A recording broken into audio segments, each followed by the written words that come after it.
देख लो कहीं अच्छा सा घर मिल जाए, अच्छा सा लड़का मिल जाए, ऐसा ही तो लोग सोचते हैं।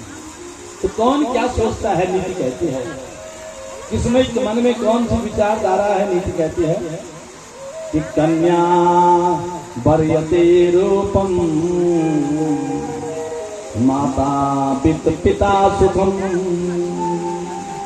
बांधवः कुलमिच्छन्ति अन्यवा उदरतरम। कन्या, भगवान कहते हैं कन्या वरयते रूपम, कन्या हमेशा ऐसा चाहते हैं कि मुझे रूपवान पति मिले। अरे माता पिता सुखम, माँ चाहती उसकी कि हमारी पुत्री का विवाह धनाढ्य कुल में, जहाँ धनवान लोग वहाँ हो। और पिता क्या चाहते हैं, सुखी परिवार में, हमारी कन्या का विवाह सुखी परिवार में हो। माता पिता सुखम हर बांधवा कुल में क्षमती, बंधु बांधव कहते हैं कि ऐसे कुल में करना जहाँ भाई किसी प्रकार का नाक लज्जा का सवाल है, अच्छे कुल में करना, अच्छे वंश में करना, जहाँ बहुत अच्छा जीवन जी सकेंगे। तो हर किसी की कामना इस प्रकार के रुक्मिणी जी के लिए भी सोचने लगे, इनके लिए जो है किसके साथ में रुक्मिणी का विवाह करें।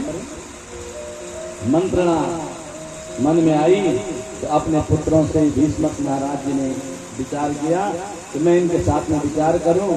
तो इससे पहले उन्होंने कहा मुझे गुरु महाराज की आज्ञा लेनी चाहिए कि हम लोग भी सोचते हैं आज भी कि जन्मपत्री को इस महीने में बाहर निकाल दें, कहते हैं हम। तो उन्होंने भी यही विचार किया, और यह विचार जब किया तो वह गुरु महाराज जी के पास गए और गुरुदेव से कहा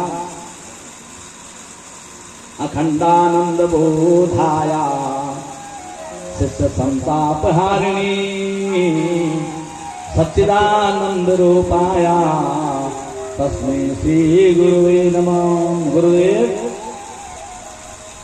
हमें कन्या का विवाह करना है, कब शुभ रहेगा, इस पर विचार कब किया जाएगा। तो गुरुदेव ने कहा कल का दिवस बहुत सुंदर है, इस शुभ नक्षत्र में तुम इस पर विचार करके मंत्रणा करो किसके साथ में विवाह करना है। राजा भीष्मक को जब ऐसा बताए वो वापस आए तो उन्होंने अपने सारे पुत्रों को शाम को एकत्र किया कि कल सुबह ठीक 8 बजे हमें रुक्मिणी के विवाह की मंत्रणा करनी है, किसके साथ में किया जाए, शुभ मुहूर्त है। ऐसा जब विचार किया गया तो प्रातः काल 8 बजे भीष्मक 5 पुत्रों के साथ में और अपने उस कक्ष में जहां हमेशा मंत्रणा का काम किया जाता है, सतरीत कुंडलम सपेत वस्त्रम शरसीरुहेक्षणम सहार वक्ष स्थलकौस्तुभश्रियं नमामि विष्णु श्रीदिशां चतुर्भुजं वंशी विभूषित करा नवनीरदाभा पीतांबराधरण बिंब फला। तो बड़ा भाई है रुक्मिणी का, वो कह रहा है रुक्मिणी अंदर तो नहीं गई, लेकिन वो दरवाजे पर बाहर से उसने कान लगा दिया। उसे पता है आज मेरे विवाह के बारे में यहाँ क्या हो रही है, मंत्रणा की जा रही है। रुक्मिणी जी ने कान दरवाजे पर जब लगा दिए तो रुक्मिणी गर्ग ने कहा पिताजी हमारा जैसा उच्च खानदान है, इसी प्रकार के राजघराने में हमारी बहन का विवाह होना चाहिए, तो कौन होगा ऐसा।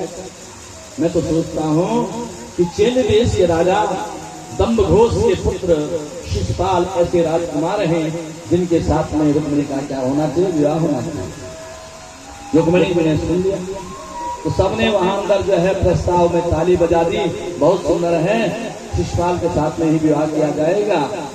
जैसा ऐसा कह दिया तो इतने में रुक्मिणी जी दरवाजा बजाने लगे। उन्होंने दरवाजा बजाया, अपने छोटे भाई रुक्मिमाली को पुकारा, रुक्मिमाली मेरा संदेश सुनो, मैं कुछ बोलना चाहती हूँ। रुक्मिणी ने जैसे अपने भाई रुक्मिमाली को बुलाया और रुक्मिमाली को बोला कि तुम मेरा संदेश पहुँचाओ, मैं शिशुपाल से विवाह नहीं करूंगी, मैं विवाह करूंगी तो द्वारिका में भगवान कृष्ण के साथ में करूंगी। जैसे रुक्मिमाली अंदर गया, उसने यह संदेश रुक्मिणी का बताया तो भीष्मक ने कहा ठीक है, अगर रुक्मिणी का ऐसा विचार है तो उसी के साथ में विवाह किया जाएगा। इतने में रुक्मी गर्ग खड़ा हो गया और रुक्मिणी का भी खड़ा हुआ। उसने कहा मैं बड़ा भाई हूँ, और जो प्रस्ताव मैंने रखा उसको क्षण भर में ठुकरा दिया। उसे क्रोध आ गया और खड़ा हुआ और सभा से बाहर जाने लगा कि भीष्म समझ गए कि घर में कुछ विक्षोभ होने वाला है। उन्होंने कहा सीधे खड़े होकर के पकड़ के लाए, रुक्मिणी गर्ज नहीं, रुक्मिणी को बोलने दो, जो तुमने कहा शिषपाल के साथ में ही रुक्मिणी का क्या होगा, विवाह होगा। और इस प्रकार से जब कहा गया भगवजनों, रुक्मिणी जी, बहन रुक्मिणी अपने गुरुदेव के पास जाते हैं, वही इस शंका का समाधान कर सकते हैं। विप्र वी मने होता है विवेक, अपर मने होता है प्रदान। जो विवेक प्रदान है, सब कुछ ज्ञान दे सकते हैं, उनके पास जाना चाहिए। ब्राह्मण देवता को बुलाया, क्या कल्पना की कि न विप्रपादो पद पंगलान, न वेद शास्त्रो ध्वनि गर्जितान, स्वाहा सदाकार विवर्जितानि, शमशान तुल्यानि गृहाणि तानि। बिना गुरु के उपदेश का इन्होंने अपने आप ही जो है ये मंत्रणा कर दी है, ये तो शमशान के समान है। ऐसे रुक्मिणी जी ने भगवतनों कहा, ब्राह्मण देवता को जब बुलाया तो उनके पास एक पत्र लिख रही हैं। उन्होंने उपदेश कहा कि मैं तुम्हारा संदेश वाहक बन करके जाता हूँ और भगवान को बताता हूँ कि वे रुक्मिणी तुमसे विवाह करना चाहते हैं।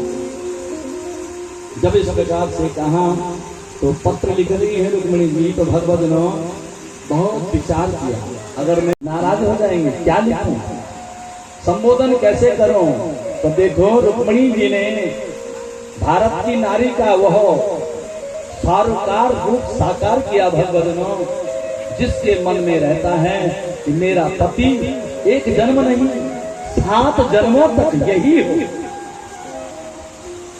तो वह लिख रही है, न उसने पति कहा न उसने कृष्ण कहा, क्या लिख रही है देखो, 7 मंत्र हैं, और जिन 7 मंत्रों के द्वारा हमारा आधुनिक जो वेद की विधि के द्वारा विवाह होता है, सप्तपदी 7 फेरे जिसे कहते हैं, वह क्या हो गया, संकल्प रूप में परिणित हो गए। रुक्मिणी जी पत्र में लिख रही हैं कि श्रुत्वा गुणान भुवन सुंदर शृण्वतां ते, निर्वेश्य कर्ण विवरे हरतोंगतापं, रूपं दृशा दृश्मता मखिलाठलाभं, त्वय्यच्युता दिशति क्रमपत्रपम्मे। हे मेरे नारायण, श्रुत्वा गुणान भुवन सुंदर, न तो पति लिखा और न कृष्ण लिखा, हे भुवन सुंदर, संसार के सुंदर, श्रुत्वा गुणान भुवन सुंदर शृण्वतां ते। जिस दिन से मैंने तुम्हारे बारे में सुना है, निर्वेश्य कर्ण विवरे हरतोंगतापं, जीवन में आने वाले जितने भी पाप सुने हैं इंसानों ने, सबके सब क्या हो गए, जल गए, भस्म हो गए। रूपम दृशा दृश्मिता मखिलाठलाभं, हे मेरे प्रभु, आपके रूप का यदि दर्शन हो जाएगा तो कितना लाभ, कितना पुण्य मुझे प्राप्त होगा। तय्यच्युता विसतिचि क्रमपत्रपम्मे, मैंने आपको पहली परिक्रमा पूर्ण करने का ये मंत्र लिखा है, और एक फेरा मैंने तुम्हारे साथ में सप्तपदी का ले लिया है, मैंने तुम्हें अपना पति बना दिया। पत्र लेते ही इस अंश को स्वीकार कर लेना। दूसरे मंत्र में लिखते हैं कि काका मुकुंद महती कुलशील रूपा, विद्या